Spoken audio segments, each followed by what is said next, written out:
Good day, everyone. Welcome to our general mathematics session for today. And our topic would be rational inequalities. So before we proceed with the rational inequalities, may I discuss the different interval and set notation. So an inequality may have infinitely many solutions. The set of all solutions can be expressed using set notation or interval notation. These notations are presented in the table below. So for the discussion, we have the first interval, AB. So when written into set notation, it is the set of x as that x is greater than a but less than b.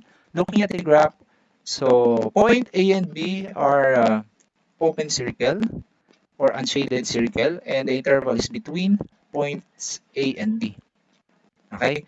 Why is it an open circle? Because the interval, they use parentheses. Then for the second, we have the bracket AB for the interval notation, where in set notation, it is the set of x such that x is greater than or equal to a but less than or equal to b. And on the graph, you will see points A and B are both shaded circle or blackened circle, meaning to say points A and B are also included with the interval. The third one, we have AB. In set notation, it is the set of x such that x is greater than or equal to a but less than b. Looking at the graph, since they use bracket for A, so point A is shaded circle, meaning to say it is part of the solution, and B is an open circle, meaning to say it is not part of the solution. Next, we have interval AB, where the set notation would be the set of x such that x is greater than A but less than or equal to B. Looking at the graph, point A is not included with the interval, but point B is part of the interval. Then we have interval A to positive infinity. For the set notation, it is the set of x as that x is greater than A. So looking at the graph, point A is an open circle pointing to the right. Then for the next, we have the interval A to positive infinity, where the set of x is greater than or equal to a. So since they use bracket or greater than or equal to symbol, you use blackened circle or shaded circle pointing to the right. Then for the next, we have the interval negative infinity to positive b, or for the set notation, it is the set of x such that x is less than b. So they use an open circle because the inequality symbol is just a less than symbol pointing to the left. Then the next one, we have the negative, the interval negative infinity to positive b, where in set notation it is read as the set of x such that x is less than or equal to b. And the graph, it is shaded circle, the point B going to the left. Okay, then for the set of all real numbers from negative infinity to positive infinity, both arrows are it has arrowheads on both sides. Okay, so remember when you use greater than or equal to symbol or less than or equal to symbol, you have to use shaded or blackened circle. But if it is only less than or greater than, you may use open circle. Okay, so it is the type of graph that we are using. Okay, so for the rational inequality, it is composed of rational expressions combined with less than or equal to, greater than or equal to symbol, less than or greater than. So it is similar to a rational equation. The difference is instead of equal sign, they are using inequality symbol. So we have the following examples of rational inequalities. Okay, so we have 1 over x is less than or equal to 7. The other one, we have x plus 2 all over x minus 3 is less than or equal to 0. We have 1 half plus 2 over x squared minus 1 is greater than 1. And 5 all over x squared minus 4x minus 5 is greater than or equal to 0. Okay. And then we have different steps in solving rational inequality. So the first one, we have to write the inequality with a single rational expression on the left side of the inequality and 0 on the right side of the inequality. Then for step number 2, determine the meaningful numbers by setting the numerator equal to 0 and setting the denominator equal to 0. Number 3, use the meaningful numbers to separate the number line into intervals. Number 4, test for the meaningful numbers if they make the inequality true or false. If true, then they are part of the solution. If false, then they are not part of the solution. Then get the values in each interval and substitute these into the inequality. If the test value makes the inequality true, then the entire interval is a solution to the inequality. If the test value makes the inequality false, then the entire interval is not a solution to the inequality. Then number 5, express the answer in interval notation. So there are different ways or steps on how to solve for rational inequality. So our computation for today will be based on the solution uh, adopted from the textbooks. Okay? So we have the first example. We have to solve x plus 2 all over x minus 3 is less than or equal to 0. So for step number 1, we have to write the inequality with single rational expression on the left-hand side of the inequality and 0 on the right-hand side of the inequality. So since our given is this one, it's already written in the left side.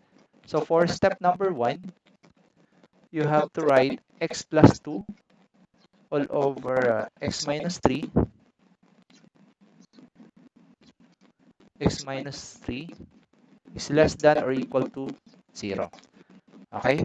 So we don't need to transpose our values because it is already written on the left side and we have 0 on the right side. Then for number 2, we have to determine the meaningful number. So for the numerator, copy the given rational expression. So we have x plus 2 equate to 0. So this would be x is equals to negative 2. Just simply transpose. And then for the denominator, just the same. Copy, we have x minus 3 is equal to 0. Then transpose, we have x is equals to positive 3. So we have two meaningful numbers. X is negative 2 and the other one is positive 3. Then we have step number 3, use the meaningful numbers to separate the number line into intervals. So how can we determine if negative 2 is part of the solution or not, if positive 3 is part of the solution or not? So what we will do is to substitute this number to our original inequality. So for example, for the numerator, we have negative 2 plus 2 all over negative 2 minus 3 is less than or equal to 0. So we have 0 over negative 5 is less than or equal to 0. Then this is 0 is less than or equal to 0. Meaning to say this is a true statement. So if this is a true statement, then negative 2 is part of the solution. Okay? And then for the denominator, we have x is equals to 3, substitute using the original inequality. So we will now have 3 plus 2 all over 3 minus 3 is less than or equal to 0. Then continuing, we have 5 over 0 is less than or equal to 0. So this is undefined value. Then if it is undefined value, then it is not part of the solution. Meaning to say this number 3 is not part of the solution. Okay? But our answer is not yet done. So we may now proceed with step number 3. So for step number 3, we have to graph. Okay? So when we graph, we have to create the horizontal number line. So from here,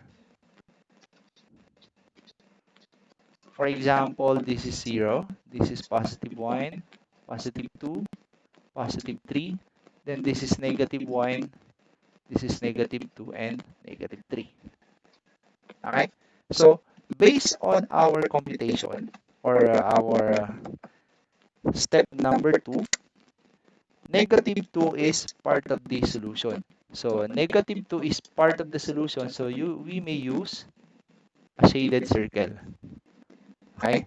And then number 3 is not part of the solution and we will use an open circle.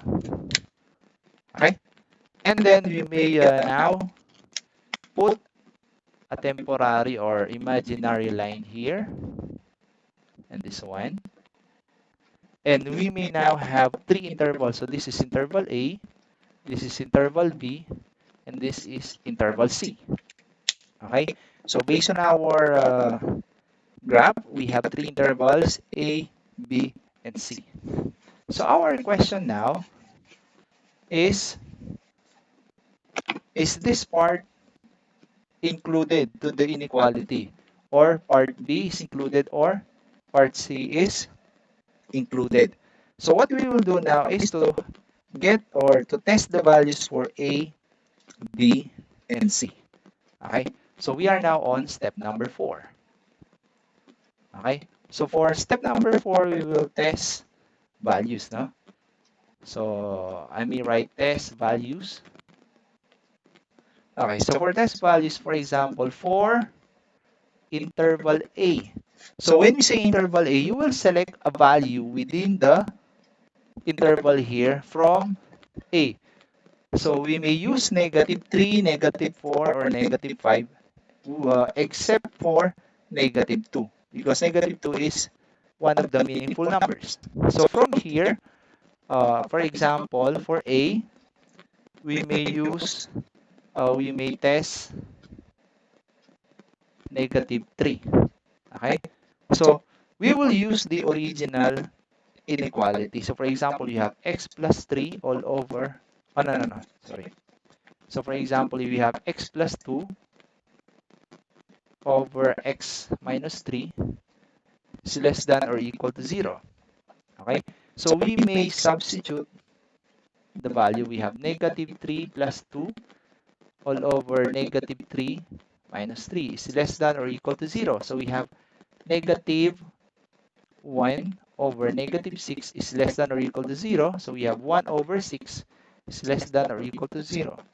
Is this a true statement or a false statement? So 1 over 6 is less than or equal to 0 is not true. So this is a false statement. Okay? So if it is false, meaning to say interval A is not part of the solution. Then for the next, we have for interval B, you may use any values within negative 2 and positive 3 except for negative 2 and positive 3. So for example, I would like to test negative 1. For B, we have to test positive 1. Okay, so this one, I want to know if positive 1 is part of the solution or not. So using the same substitute, we have 1 plus 2 all over 1 minus 3 is less than or equal to 0.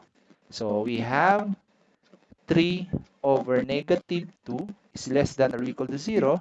Is this a true statement? Yes, okay. So therefore, this is a true statement. So if it is a true statement, meaning to say, interval B is part of the solution. So we may shade or we may color the interval. So interval B is part of the solution. Okay. So how about the last one? For example, for interval C. So for interval C, we have positive 3. So the next number would be positive 4. So we may test 4. Okay. So if we will test number 4, we may now have 4 plus 2 all over 4 minus 3 is less than or equal to 0.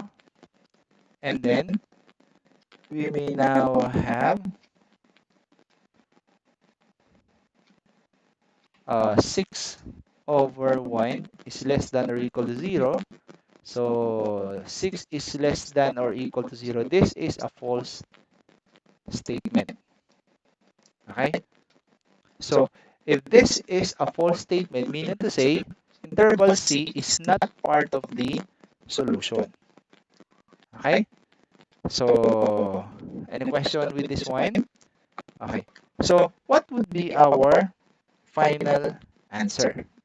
So, our final answer would be, oh, I'll just erase this one. We will base our final answer or step number 5 on our graph. Okay? So, for step number 5,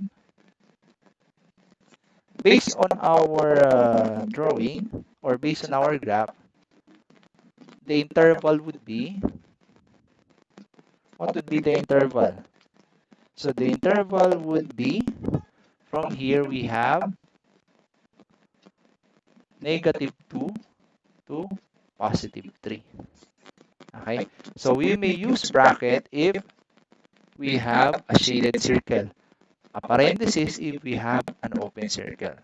Okay? So this is our interval. Okay? So this is our answer in interval notation. Okay.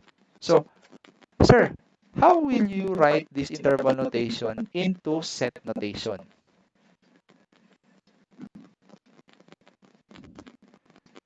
Okay. So if we will write the set notation, it could be we have -2 union with, we could have union with -2 and 3. Okay? So this can be written into set notation. So that's it on how we can solve rational inequalities and determine their interval notation. Hope you understand our video, and we will give another example on the next video. Have a nice day.